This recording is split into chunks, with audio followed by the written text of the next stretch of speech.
Has been tonight a historic day for Houston and beyond. All of Southeast Texas waking up to snow this morning. Can you believe this is Houston?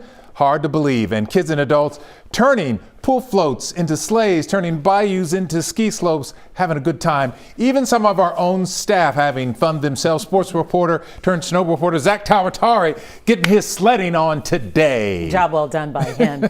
Okay, so while Houston is no stranger to wild weather, there is one Houston won't soon forget: this storm turned snow day. The snow has been exciting, but next is an overnight ice threat. We have team coverage for you tonight with what to watch out for over the next 12 hours. Plus, we're reliving our unprecedented snow day. We start though with Sherman Chow, who is live from downtown Houston. Sherman, Houstonians wasted no time taking to the snow any and every way they could. Oh, you better believe it. Imagination key today. We are standing here actually at Miller Outdoor Theater, and as the sun sets, I'm going to step back. You can see only the most die-hard sledders remain. Early today, the place was packed. The snow 3-4 inches deep. Now it's sort of an icy, a little bit of a muddy mess. But oh, folks who are loving it are not giving up. It was an endless stream of makeshift sledders, everything from overcapacity air mattresses to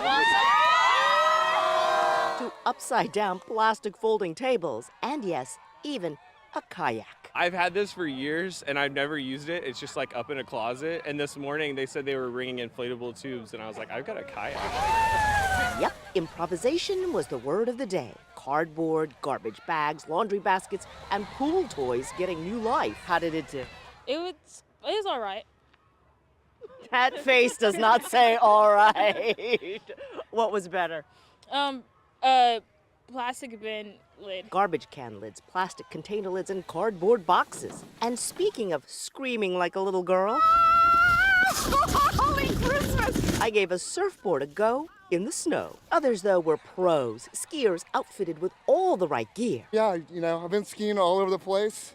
Never thought I would ski Mount Houston. And then there were folks who looked just like native Texans, shirtless in the snow. But where are you from? Originally from Russia. Okay. Oh, yeah. Oh, that's why you don't think it's cold. Yeah. There he is, our Russian cowboy. He has gone home for the day, but as you can see, we still have dozens of folks who continue to slip and slide down this somewhat muddy now hillside here at Miller Outdoor Theater. You know what, folks, going home today, they are tired, they are wet, but they are thrilled because what a day, guys. Oh my goodness, Sherman, and you had a ball. By the way, going shirtless, I don't know about that, but you do you is what I say to that guy. You do you. Thank you.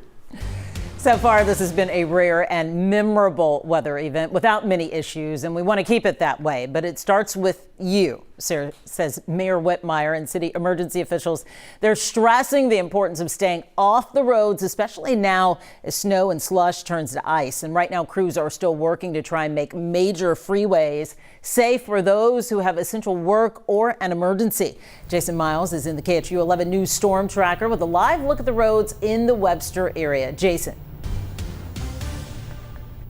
Hey there, guys, and just to be clear, we're sticking to side streets, feeder roads, not major freeways, and we're in a very heavy news van, taking our time, again, driving very slowly, but we wanted to illustrate exactly what conditions are like. Take a look at the road in front of us. This is the NASA 1 road bypass. So coming off of the Gulf Freeway onto NASA Road 1, heading toward Johnson Space Center. I can tell you the sunshine this afternoon definitely made a huge difference in some areas, even dried out in spots, but it is still very treacherous in many places. Take a look. This is video we shot along the Gulf Freeway feeder and other areas earlier this afternoon as some of that melt was happening. A normally very busy stretch of freeway virtually empty, especially elevated portions. In fact, we've seen some of those humps, if you will, on major roads closed off. Right now, TxDOT has more than 24 snow plows out working major routes, think 45, 10, and 59, 69. They're also using brine solution to more quickly melt away all this slush and ice. Well, we started off with 33,000 gallons. And in the last, what time is it now? In the last 3 hours, we've gotten another 33,000 gallons. that was delivered to about 3 or 4 different area offices here in the Houston district. And back here live, another look at current conditions here in the Webster area, greater Clear Lake area, if you will. TxDOT telling me most of you did them a favor today. That's a good thing, staying off the roads so TxDOT crews could work, giving space to first responders and others. That does not mean we haven't seen people driving way too fast for conditions. In fact, along this stretch a little earlier, we saw a car completely facing the opposite way, so traveling this way but ending up this way. Obviously had a slip and slide issue, and that's something we can anticipate overnight. So as best you can, be careful if you have to get out on the roads in the first place. The best advice, as we've been saying though, stay at home if you can. Reporting live from the Storm Tracker, Jason Miles, KHOU 11 News. Take it slow if you must go. Jason Miles, thank you. So please, Houstonians, hear me. We're halfway there. The next 24 hours are our most dangerous. The mayor today praising Houstonians for staying home, asking you to do it again tomorrow, avoid ice, because then it starts to warm up and that could present another set of problems. As the pipes start to thaw out, as the temperatures rise, you will discover that in some instances there are some breaks. We'll see some breaks in city pipes. You're certainly going to see some breaks in your pipes in your homes. Not looking forward to that. Make sure to continue to protect your pipes tonight. Know where your water shutoff valve is if they happen to burst. And if you see water main breaks around the city, call 311. So David Paul, while we